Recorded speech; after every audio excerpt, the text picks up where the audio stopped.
Hey guys, today on the Leadership to Wealth podcast, we've got a great guest. He has dedicated his life to building wealth, helping people build wealth and preserve wealth in the world of insurance. We actually talk about how to create your own inheritance. He has built the Howard Kaye Insurance Company, and our guest today is Howard Kaye.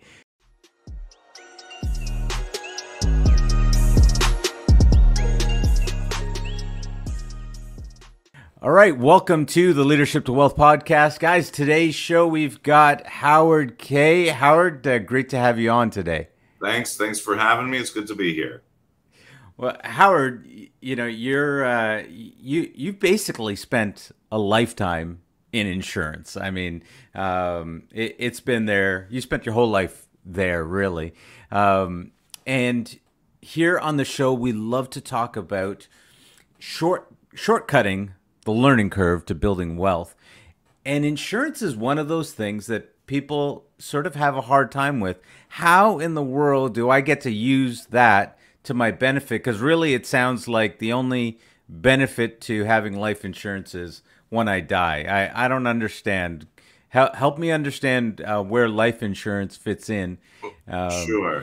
You know, but maybe before we get into that, guys, we're gonna get into that. But Howard, how about you tell us a little bit about your background and fill us in. Where are you from, and born and raised, and give us a little bit of background on the man, the myth, the legend. As you said, it's life insurance is really all I know my whole life, and that's because my father had started back in 1962.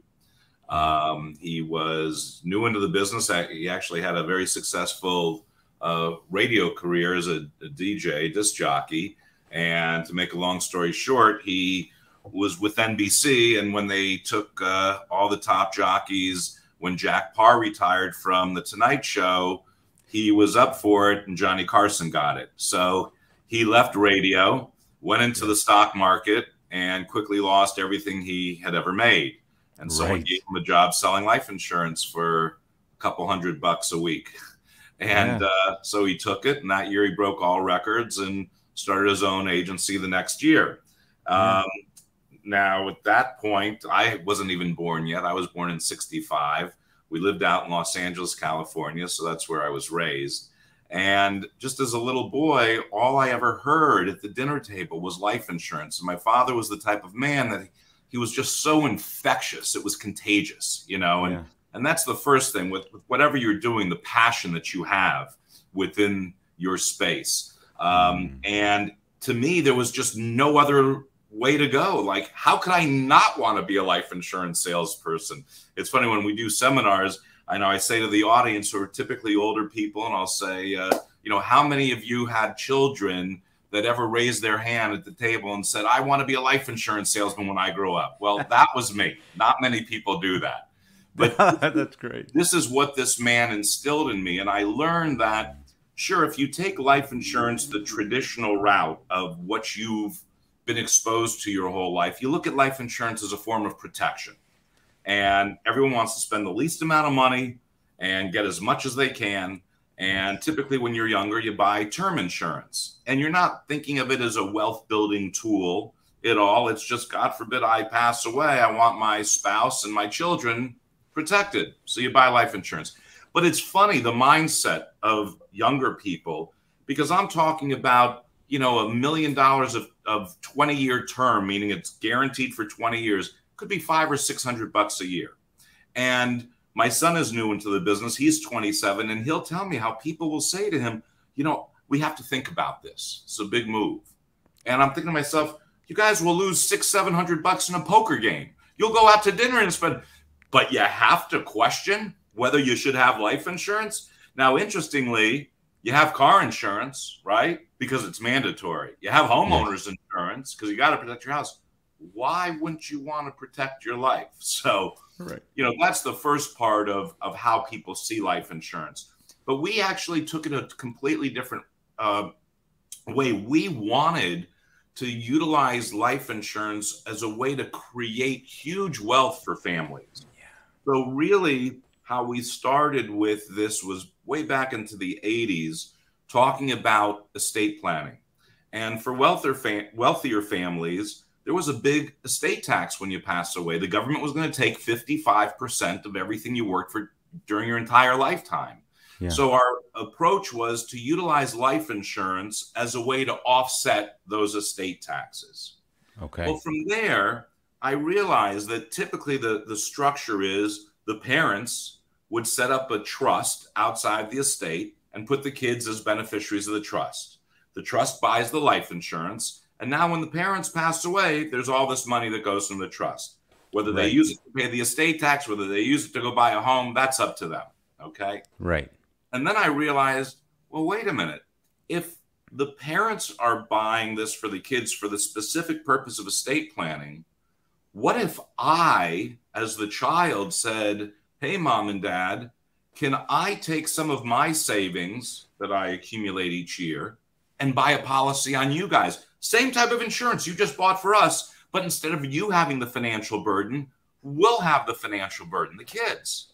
So I called it create your own inheritance or be your own beneficiary, because what do people hate most about life insurance? They can't touch it. They're never going to see it. They die and someone else gets the money. Yeah. Well, here's the way you get the money. And what's interesting, and I'm sure you'll follow along and many of your viewers will as well. One night I was getting a massage. This was years ago. And I said to the guy, tell me, what do you plan for retirement? And he says, you know, between my wife and I, we make about $150,000 to $200,000 a year. And we're putting away $20,000 a year between our SEP and our IRA and everything. Okay. And where do you put the money? And he said, oh, we have a broker and it goes into the market. I said, and you're 45 years old? He said, yeah. I said, when do you plan to retire? He said, 70. I said, okay. I said, and what's your goal? And he looked at me like I had two heads. What do you mean, what's my goal? Well, you're counting on this for retirement. What do you want it to be worth? And he says, you know, I have no idea. Bless you. Excuse me. He says, I have no idea. I said, isn't that fascinating? You're putting $20,000 a year into something you have no knowledge about, but you're relying on this broker, and you're just hoping it's a lot of money. But is that really the right way to plan? He says, well, wait a minute, Howard. The broker showed me if I make 8% a year or 10% or 12%, what it's going to grow to. I said, yes, but we've all been around long enough to know there is no consistent 8, 10, or 12% a year. And it's more likely you're going to make 8, then make 3, then lose 12, lose 6, be flat, be up 9, so on and so forth. Right. And unfortunately, there's something called Murphy's Law. And that is the time that you need the money most, it just isn't there. Yeah. So he says, well, what's the alternative? I said, how about we play a game? We'll, on a piece of paper, draw a line down the middle. On your side, put $10,000 a year with an arrow down and a big question mark, because you have no idea what it's going to be worth. On my side, I'm going to put $10,000 a year, and I'm going to put $700,000 tax-free. He says, how do you come up with that number? I said, how old are your parents? He said, 69. I said, well, for $10,000 a year, assuming they're in good health, I can buy a policy on the two of them, which means it doesn't pay off till they both pass, for $700,000 of death benefit. You'll be the owner of it. Now, when you are 70 in 25 years, they'll be 94. They're not supposed to be here, but hopefully, God willing, they are. And if they are, the fortune that your broker made you with his $10,000 a year, go use retirement, because it's just a matter of time before your folks do end up passing away. And there's $700,000 coming, which is the equivalent of $1 million in the market after tax. Right. I said, but if God forbid they pass early, wow, that was a windfall. $700,000 tax-free, because all life insurance proceeds are tax-free, came in. And he said, but wait a minute, you mean I'm buying insurance on my parents? Isn't that morbid? Well, it depends how you look at it. I mean, in my family, we joke about death because we're in the life insurance business. But the point being is there is a human life asset that we all have. Right. And if you can buy insurance on your parents for your benefit, but not have any financial burden to them, they'd be thrilled to help you create money. And here's a way that we don't have to worry about the ups and the downs of the market. And that's really when I created this whole create your own inheritance or be your own beneficiary. So that's one of the first ways that we show people how to create money by buying insurance on their family members. Wow, that was amazingly concise. I'm just gonna go over this again just to make sure I heard this correctly, because that's probably the best explanation I've ever heard from someone speaking about the insurance market. So, and creative. So we're talking about not just, I mean, obviously there's the traditional way of insuring yourself, but in terms of building wealth, one of the things that you're talking about here is, hey, the problem is if you're insuring yourself, when you die, great, your kids get to enjoy it. There's really nothing in there for you other than knowing you're doing something good for when you pass. Right. In this scenario, the problem is, hey, how do we get to enjoy some of this money? And so you've actually build your own inheritance. Create your own inheritance. Create your own inheritance. Or be your own beneficiary. Or be your own beneficiary. I love it. B.O.B. Be your own beneficiary. And then basically when your parents pass, I mean, obviously you're already sad in that time when that stuff happens. But now there's, there is something joyous about it as well. We're all going to be sad, but it's a well-known fact. We're all going to die one day.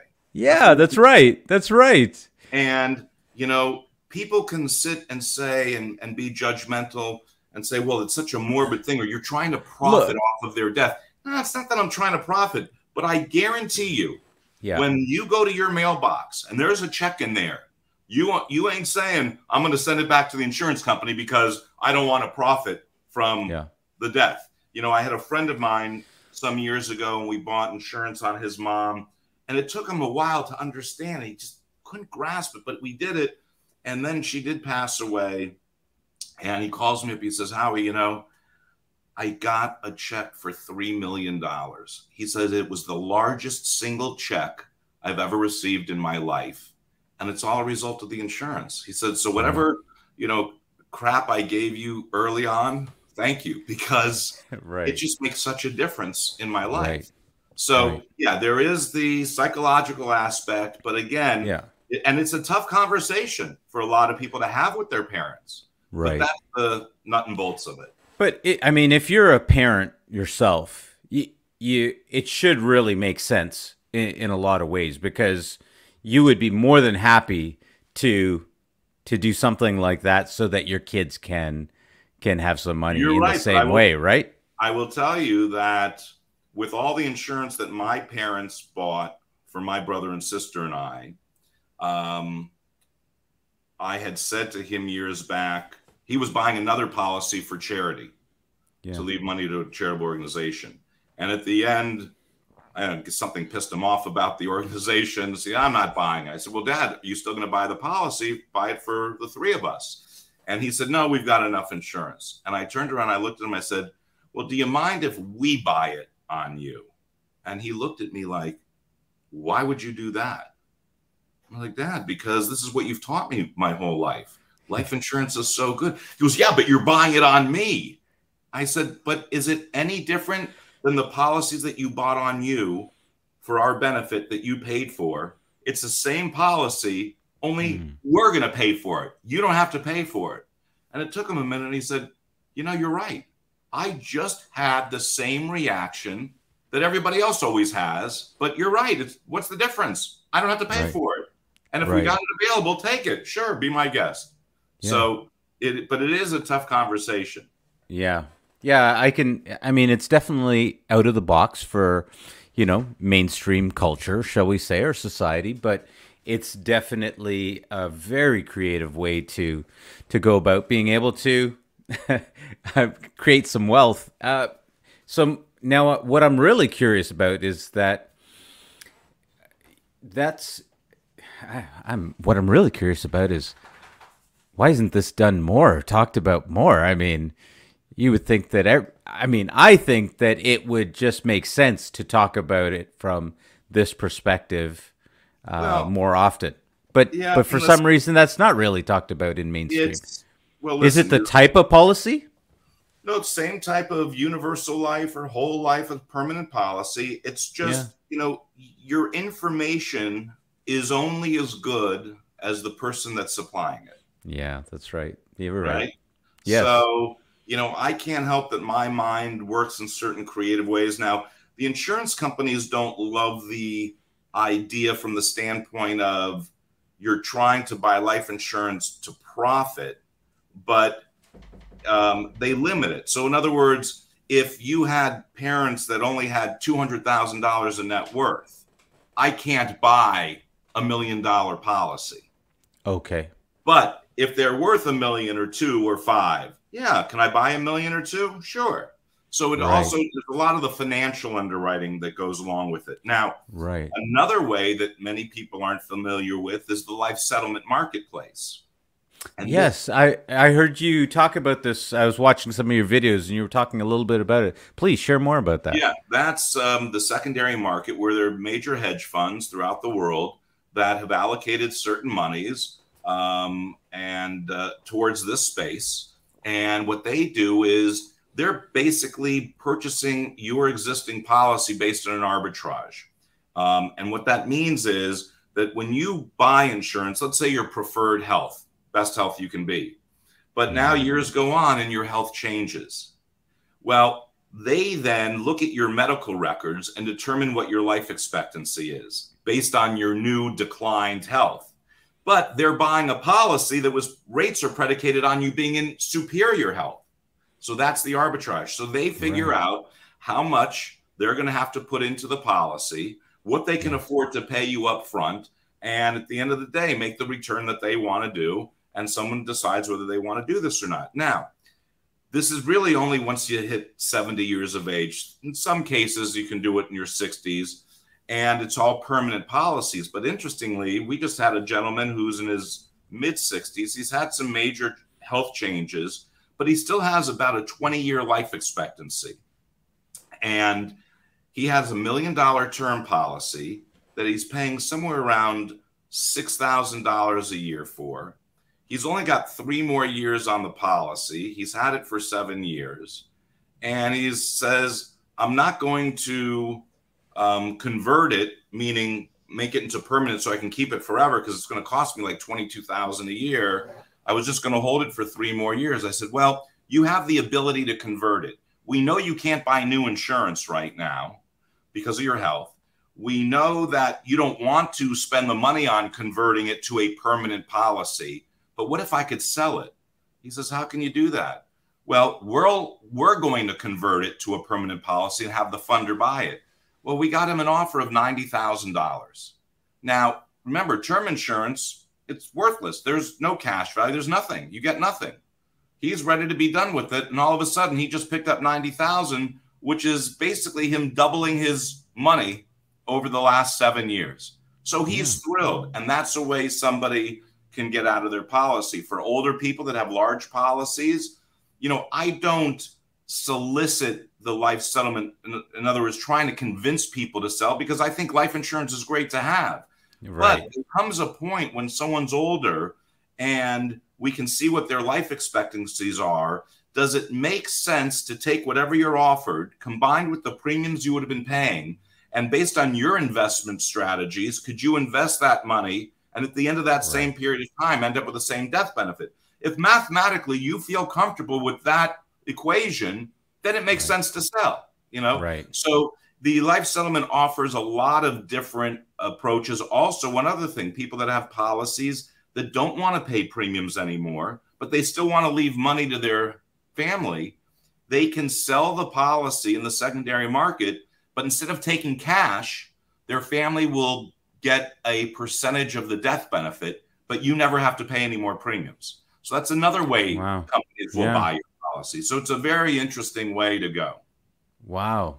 That really is amazing. Now, here's something for me being here in Canada, I've got to ask the question. We hear so much in the US around insurance and how people are using it. And, you're sharing these. And I'm curious why insurance isn't as big, say, perhaps in Canada or in other parts of the world. it's like the U.S. has figured out this brilliant way to utilize insurance. Can you speculate at all in terms of why that is? No, I really have no idea. I mean, I know in Canada, you know, one of your big companies is Manufacturers Life, Yeah. which is a big life insurance Yeah, company that's right. there. Yeah. Laws are different. You know, in Canada, you guys used to have what they called term to 100. And it was literally term insurance, but it didn't run out. And that was a very huge seller. And you guys had that way before we ever had anything like that with these guaranteed policies.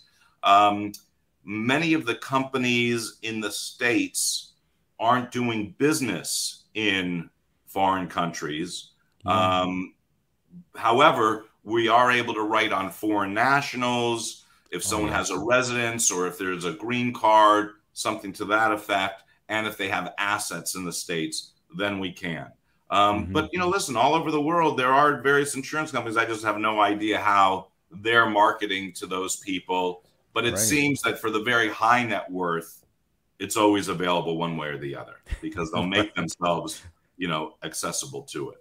Right. Yeah, absolutely. Right off the get-go, I'm thinking here, I wonder if we have the access to be able to insure my parents or something like that. That, you know, what you're talking about there. You do, but not with a U.S. company unless they had a place here. Also, the life settlement market, they won't buy a Canadian policy unless the person can live there, but they can't. But the policy has to be domiciled in the States. But interestingly enough, years ago, we had a client from Canada, but he was a physician, and he used to come to Texas every week because that's where he had one of his offices. So we had bought the policy in Texas. He had passed, and the policy was on him and his wife, and she wanted to sell it and get money. And we were unable to because in the territory that she was in Canada, and it might have been Ontario, they're not allowed to transact life settlements. Okay. So it's also based on your province or territory. Right. Yeah, that's right. What laws are able to be done. Wow. Well, it's definitely something that this is brand new that you're bringing to me. I've not heard this before, and you know, I thought I'd heard just about about all of them. So I really appreciate this, and it's something that I personally would like to look into and see what they do allow here for Canadians here in the province of Ontario.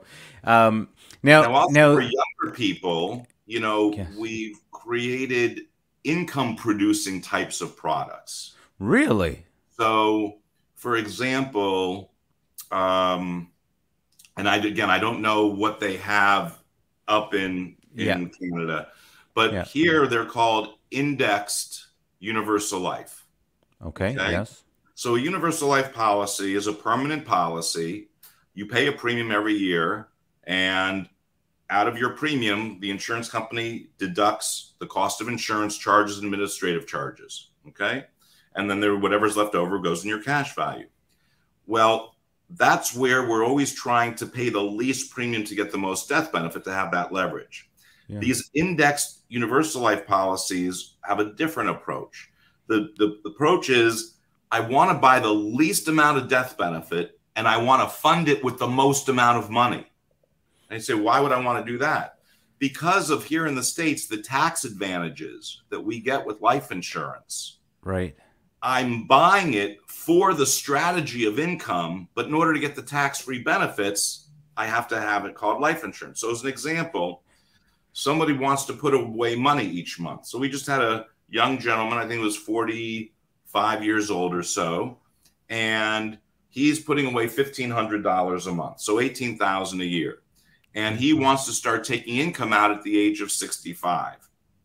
He has a choice of indexes. The S&P 500, the insurance company has their own, a Barclays index. So different, you know, depends on your volatility level and all. And they're point to point. So if you buy the S&P, it's this from this date to 1 year from now. Now, they cap you on the upside.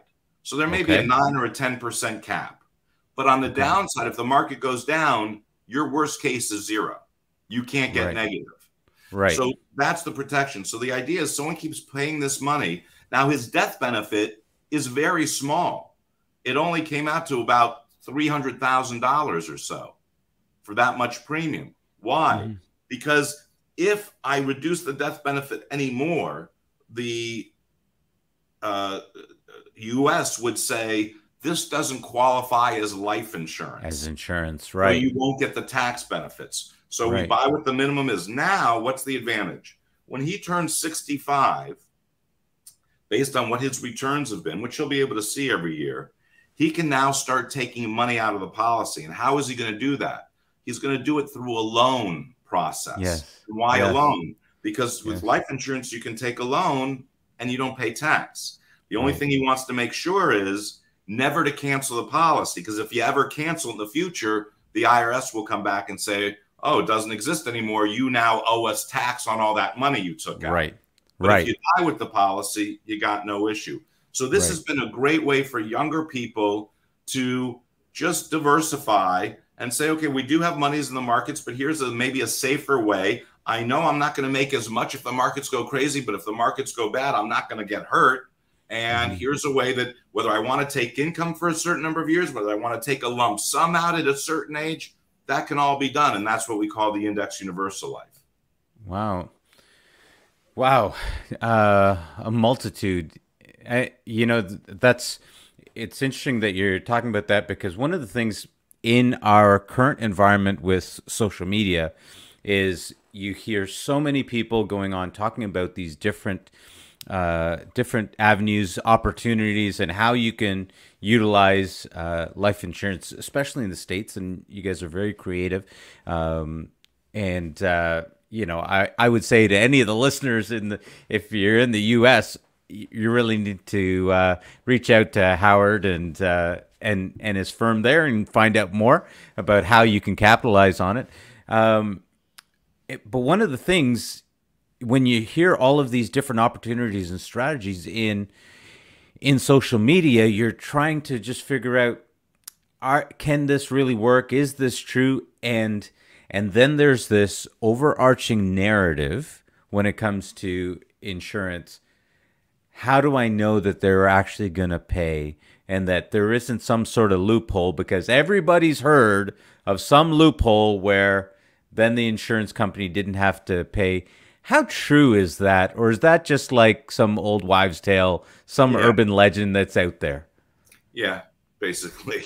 I mean, if life insurance companies were, arbitrarily just not paying, I mean, it'd be the downfall of a multi-trillion-dollar industry. So Yeah. they can't get away with that. Now, insurance companies here in the States have a 2-year contestability period. And what that means is, in the event that you passed within 2 years, they automatically contest the policy. Doesn't mean they're not going to pay out. It just means they're going to check everything. So, for example, if you didn't disclose a particular physician, for example, Right. then they could contest that policy. If you lied about something, they could contest that policy. But I've had cases where I remember years ago, we sold this woman a very large policy, and after she bought it, she was dead 9 months later. Wow. And after she bought the policy, she was diagnosed with stage 4 cancer and went very quickly. Well, the insurance companies went through it, and they did see, based on their underwriting, she had no sign of it at that time. There was no doctors, and it wasn't until after, like 3 months later, that all of a sudden she got it, or it was diagnosed, and then she passed. So they paid out a death benefit. There were policies from years ago with premium financing that big hedge funds bought that the insurance companies have tried to contest paying out, but not to the consumer. They're saying it was more of an investment strategy, a gamble, and that's not what life insurance is. But no, when we talk about the consumer, death benefits are paid out by the multi-billions of dollars every year, and that's just what it is. Yeah. Yeah, it's a good point. And I'm sure that, and we always wonder, hey, how do the insurance companies make it work that when they're paying out this much money, you know, what do they have to be making on that money to be able to do that? Well, the interesting thing is that in the industry, so let's look at term policies for a moment. Well, term policies is just a no-brainer for an insurance company, because how many people really are dying with that term policy when they're younger? So that's all money coming in. Number two, when they sell a permanent policy to you, the vast majority of those policies are not even on the books when someone dies. And why is that? Because there's something called lapse supported policies, meaning the insurance companies know what percentage of people will lapse a policy before they die. So they collected all those premiums, then they're off the hook. Number two, well, if you had a policy for 20 years, for example, just like anything in this world, there's better knowledge, there's better technology, there's advances in the industry, new products are created.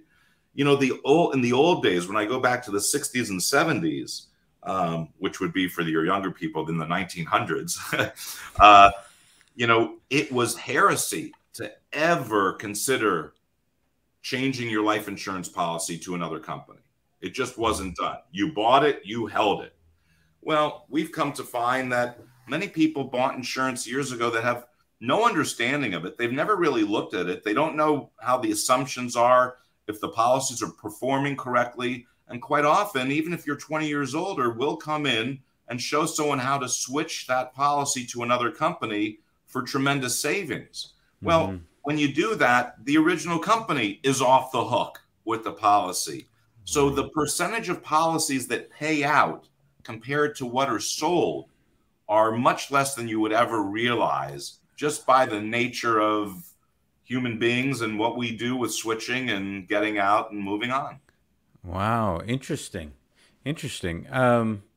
Well, let me ask another question, because something I've seen quite a bit where people start talking about insuring their kids, and you know, even along the lines of what you're talking about here, it almost seems like, okay, you can do that, but it doesn't necessarily sound, you know, like my kids are teenagers. What's the benefit of insuring them at this age? Is just from a holistic standpoint. Well, the idea was that it was a way for a grandparent to buy a policy on their newborn grandchild. And this way, it was very inexpensive. They put a little money away each month. And by the time the kid was 18, ready to go to college, he'd have a nice cash fund and they could use that money. So that was the kind of, or have a little savings account for him. But I've never been a big proponent of that. That's one of the things that the insurance companies would teach their captive agents in-house, because you got to just start knocking on the door, so to speak. And here was an idea. Let's buy it on your kid. In your case, the only reason you would do something would be, let's say, on one of these indexed types of policies, where you're just saying, I want to give them a start to get money put away. And maybe 10 years from now, they'll start paying for it, contributing to it, so that they have a big nest egg. But other than that, no. Is there any reason for them to have it? No. Right. Okay. Interesting. And now for me, being in real estate, you know, and specializing in real estate, one of the things that's always talked about is the opportunity to use insurance to buy out partners. You know, if three of us are in on a deal and one of us dies, then you have an insurance policy on each other, so that then that partner is bought out. Can you speak to that? A buy-sell agreement. So a buy-sell agreement basically is saying that the three of you have come up with a plan that says, what happens if one of us should pass away? Well, typically, if you passed away, you'd say, hey, it's my 1/3 share is going to my spouse or to my kids. And then the other two partners are looking at each other and saying, we don't want your spouse or your kids as our partners, just like you wouldn't want ours to be your partner, right? Right. So that's where the idea comes in, where you value the business and say, hey, why don't we each buy a policy? So let's just say it was $1 million each of your shares. Well, you're going to each buy $1 million term policy is sufficient, because the first question I'm going to say is, you think you're going to keep the portfolio more than 10 years, 15 years, 20 years? Most people say, no, it's our bill, we'll probably sell it, whatever. So let's just say it was 20-year term. So you each buy $1 million. And this way, the beneficiary is the company. And this way, the company has money to pay out your family to take their 1/3 share. Right. And this way, you don't have to be concerned that you're going to be now in partnership with someone else's spouse or children. Right. Now, alongside of that, I also look at what we call key man insurance. So, for example, if the three of you are partners, but you have different people working for you, or salespeople or whomever, and you find there's somebody at that in your organization that is so key to the success each year of it, and if God forbid they passed away, how is that going to affect your bottom line numbers? That's where we also buy insurance on that key person within your company. And that way, you know, you're protected at least for a year before you find somebody, but you don't have to scramble all over the place. Right. Wow. Just out of curiosity, do you know if that type of insurance is available north of the border? I would assume. Okay, great. Like in my office, you know, I have insurance on my assistant, on my underwriter, on 2 of my salespeople. Because you never know. Yeah. So let me ask this question now from the business mind of Howard. What keeps you motivated? What drives you to continue to build the business after all of these years of being in the industry? I like the creativity of it. I love numbers. I love playing with numbers. And I really enjoy meeting with people and just seeing how I can help solve concerns of theirs with respect to legacy planning or estate planning. You know, that part I love. You know, it's interesting. Somebody will come into my office and we'll be together for 2 hours. And I would say maybe 20 minutes is really taken to discuss business.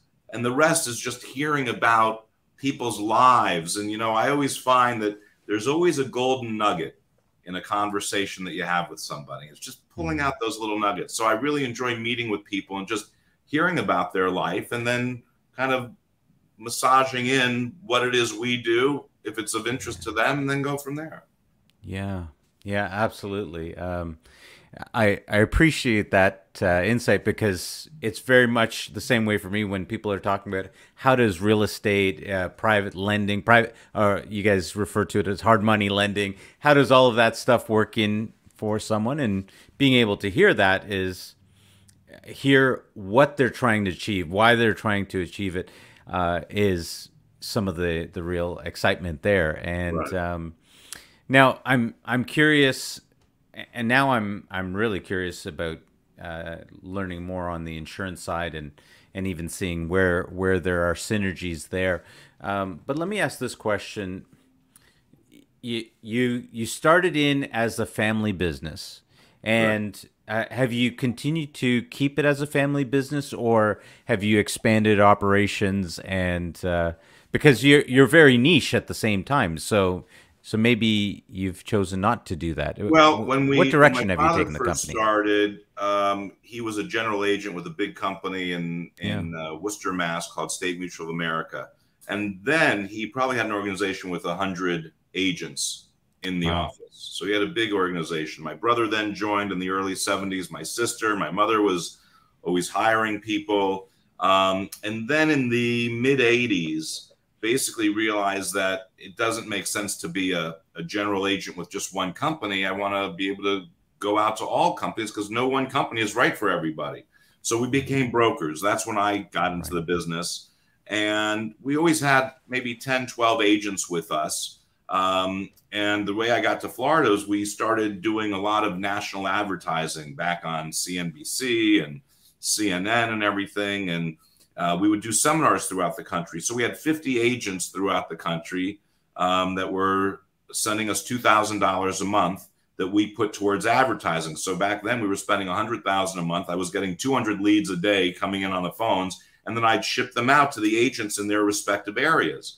Unfortunately, in Florida, when we were doing some seminars, 2 of the agents forgot we were their partners to multi-millions of dollars. So that's when I said to my father, you know what, I'm going to move to Florida and let's just get rid of all the agents. So we really did scale it back in that respect. But still today, I have here in my office about 9 of us, 3 agents, plus my son, who just joined me 2 years ago, and then another 3 of staff or 4 of staff. My brother runs our office out in Los Angeles still, but he's really just kept it to himself. So it's the name, and it originally was called Barry Kaye Associates. Now it's Howard Kaye Insurance. My brother's is Alan Kaye. But we also in '99 sold to a company in New York called NFP, National Financial Partners. They were doing, it was Apollo, the big investment fund that put up $125 million to start a conglomerate, so to speak, of all different insurance professionals. And we were part of the first 14 group that was bought before they could go public. And we did.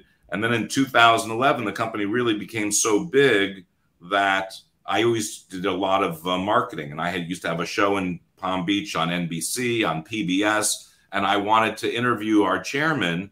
And they sent their compliance officers to me and said, we need to see your script. I said, I don't script anything. The red light goes on the camera and I go. They said, well, we can't do that. We're a New York Stock Exchange company. And I realized when they told me that they own my name and that I can't use my name if I want, I went back to the chairman. I said, listen, it's been a pleasure the last 10 years. I want to buy myself back. And I did. And so I'm now back on my own again. Right. So you've really played the game of freedom more than anything else is what I'm hearing. And it really sounds in line with what you try to build with your clients is create that freedom. Absolutely. Yeah. Because one of the things that you find, anyone in business, anyone that's into the world of investing, we can be very alpha, and part of that is you build, and at some point you don't even know why you're building. You just build because that's the part that you love about it. And but what happens eventually is you get to a point, and I mean, how many stories have we heard of men that have built these businesses, but their family lives have fallen apart, and these other aspects have fallen apart because we've fallen so much in love with this thing that we've found that we're good at. And what I'm really hearing from you is you've really been able to take that approach and look at all of these things and go, you know what, having this freedom, having my family around me, because you keep mentioning it, right? Having my family around me, this is really what I'm about building. Right. Absolutely. Yeah. And where did you get that from? Did you get that from those dinner table talks? Yeah, I mean, listen, that was the way my family was. My mother and father just always instilled in the 3 of us that no matter what, you each have each other, and you're never going to let a fight get in between you, and you're always going to make up, and you're always going to love each other no matter what, and that's it. And, my ex-wife and I did that with our 3 kids. Yeah. And my kids are now 27, 26, and 24. They speak to each other multiple times a day on FaceTime. They're best friends. And to make sure that they understood the importance of family, as difficult as it was going through the divorce 10 years ago, I'm very close with my ex-wife. My ex-wife is very close with my new wife, and I'm very close with her husband. We do all holidays together. We do everything together. So it's the idea that your family, at the end of the day, those are the only people really that you can rely on. And you better make sure that relationship is as good as it gets. Because, I was talking to my wife about this the other day. I lost my parents a couple of years ago, both to COVID, within 5 days of each other. And my brother and sister are 10 and 12 years older than me. But they are the only people in this world that are able to share the same grieving experience that I'm able to share, because we all have that one common thing, my mother and father. There's nobody else I can share that with. Sure, I can talk about it with people, but I can't share the emotion, the feeling, because we both connect with that.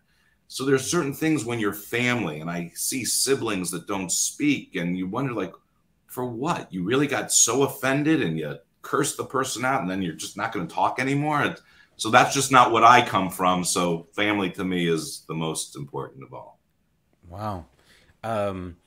Since we're on that topic of family, and you know, we're talking about shortening the learning curve to building wealth, one of the things that I realize is that, you know, as human beings, we're all multivariant. We all have these different aspects.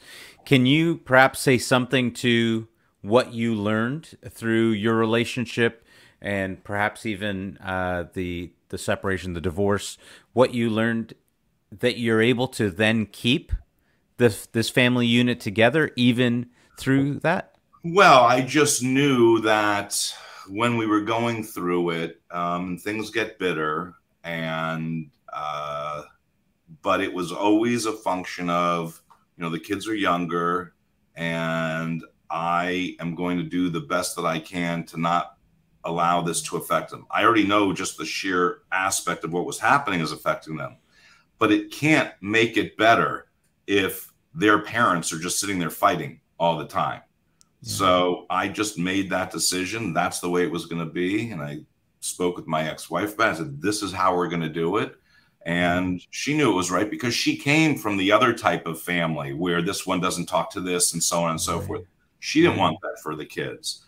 And, you know, it wasn't easy getting there, but there was, you know, remember something. We loved each other. We got married, right?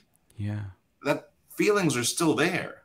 So because of circumstances that took place, and now, you know, bitterness that comes in, or resentment at certain times, all that's meaningless if you go back to the core of what it is that you all created. And only I can share with my ex our beautiful children. Sure, my wife, my new wife, loves my kids. They love her, and it's important. She never had children, so she just loved the idea of having, you know, new stepkids. And my ex-wife has 2 new stepkids from her husband. But it's the point that only the 2 of us can get that same kind of joy when we see our kids smile, or do something, or have an accomplishment. Everyone else can say, oh my God, that's incredible, but they can't share that same emotion that comes from within us, because we had them. Yes. So I think those are the things that people forget about when you're talking about relationships and emotions. Like, where did it all stem from originally? And if you realize where it came from, you could get it back at a different point in life, maybe under certain different circumstances. Yeah. But it's all there. Yeah. I mean, when you talk about divorce, when you talk about, you know, a family unit breaking down in that way, what you normally see is, one, people start trying to throw mud at one another, and to almost go down that road, they start trying to throw away any of the good that was there. So that was really powerful to hear. Hey, no, look, we got together because we loved each other. So being able to find that commonality really makes sense that you were able to hold that together. But the other thing that is, I'm really curious about, maybe you can lend us your wisdom on this, is when going through that type of difficulty, how do you continue to build your business? How do you continue to move forward in that way when you've got this type of turmoil going on the home front? That's a good question. I don't know. I don't even know if I did build my business. I just made sure to come in every day, and it was tough. It was distracting. But, you know, after being in business for so many years, I'm not one that really goes out to solicit people. You know, I kind of sit and wait for people to call in, or from our marketing, or like right now we're doing a lot of social media stuff. But I guess the main thing is, with any distractions in life, It's just forging forward. You know, you just keep going forward, because if you become stagnant, you stand still, there's only one place to go, and that's backwards. And I still had a lot of responsibilities. So, you know, you always look back and say, God, how did I do it? How did I make it happen? I would still look and say, how did I get my 3 kids through university, all going to private schools and everything? It's mind-boggling to me. When I had to pay alimony, which was a huge number, again, mind-boggling to me. How did I do it when I'm today looking back? But when you're pressed against the wall, you have no choice, right? And somehow something within you just takes over and you do what you need to do. I guess that's the best answer I can give, because I don't know how it happened. Maybe God did it. You know, it just helped me continue. Yeah. Well, I mean, I know that going through those types of difficult times, sometimes it's, you know, death of a loved one. Sometimes it's, you know, there is so much internal conflict there, right? Because especially as an alpha, you know, you're known, and you know yourself as someone who's able to fix things and make things happen. And here something's not working, and you almost have to come to a point where you have to accept some sort of failure. And I know I've gone through, I remember a moment when I was having panic attacks, and I thought, okay, I got to breathe. All I could do was think to myself, all right, breathe. This is not going to kill you. And then once I calmed down, all right, let's move forward. And but it was really difficult to take that on and to be able to move forward, because everything in you says, does this mean I'm a failure? But I think as you get older and you mature and you realize you don't have as much time left and you become more patient, you're wiser, you learn to do things in a different way. You know, even the story about the brisket that we were talking about earlier. Yes. The burnt brisket. Please tell us. When my wife called me Tuesday morning after cooking it in the slow cooker, but we put it on high, and she calls me frantic that it's burnt. And I'm saying, oh, no, burnt ends are great. Maybe in the middle it's tender. No, this thing is burnt. Well, now it's like 10 o'clock in the morning. We've got people coming at 5:30. It takes hours to cook these briskets. I'm scurrying around. Now she's frantic. She's hysterical. And I'm like, listen, you got to take a breath. You got to calm down, because complaining about it is not going to solve the problem. Right now, we have an issue. We need to solve the problem. So I'm very good at being able to take myself outside of the emotion for the moment and say, I can always come back to crying, being upset, not understanding, how did I do it? What an idiot I am. I failed at this. But right now, I don't have time for that. Right now, I need a solution. So I got up, I left the office, I found the solution. We got home. I got home, and she's so beside her. I was like, let's not worry. Let's just do the recipe. Let's put it. It's never going to be done. I said, I don't want to focus on things that are out of my control. I can only work on things that I can control. And if people are going to have to wait another hour to eat, we'll tell some jokes, whatever it is. I mean, we'll figure it out. Let's not stress all day. I can't make this be the purpose of my day by stressing out about all this. And I think that's a quality that I learned many years ago. I know it's easier said than done. And it really didn't matter what I said to her. She was very upset by this, and understandably so. But when you think about it, it's like, okay, how long do I want to be upset for? Because that's not going to help, right? Right. It's just going to make me, am I looking for pity? What am I looking for? So let's get out of that mindset and say, damn it, I'm going to do the best job I can with what I got to work with. Yeah. Wait, we should call the episode Business and Life Building from Burnt Brisket. There Right. you go. Business life building from burnt brisket. That's amazing. So, all right, Howard, you've shared. Thank you so much. You've shared so much wisdom in obviously knowledge in insurance, wisdom in life. What's next for you, for the agency, for life, for Howard Kaye? Well, listen, we continue to be in the industry, selling life insurance, selling people's policies in the secondary market. Like I said, we used to do a lot of advertising, TV, newspapers, but the whole media thing has changed so much. So now we've been doing a big campaign on social media, Facebook and Instagram. And we've got a few different verticals that we're going down there. So we'll see how that goes. And then I actually started about a year ago a technology company where we're looking to partner right now, and we'll be raising money, but we created a technology to offload personal identifiable information, PII data, from a company's servers into the cloud within a blockchain, which hasn't been done. Wow.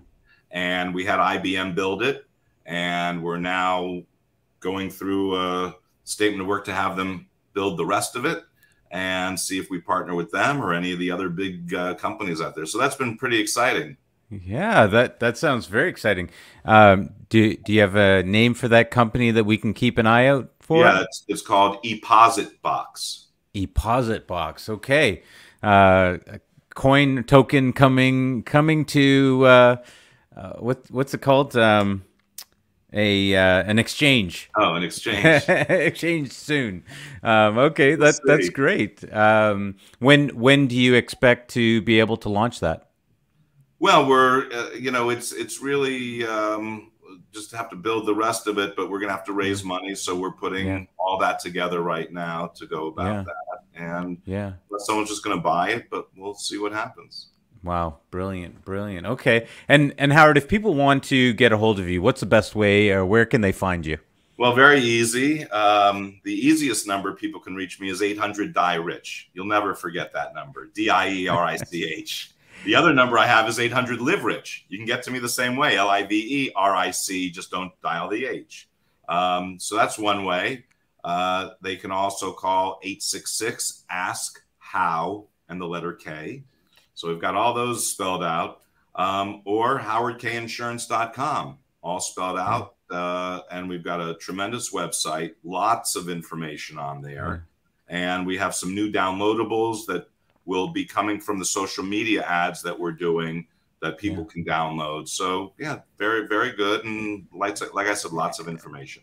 And where do people find you on social media? You said Instagram and Facebook? Yeah, Howard Kaye Insurance.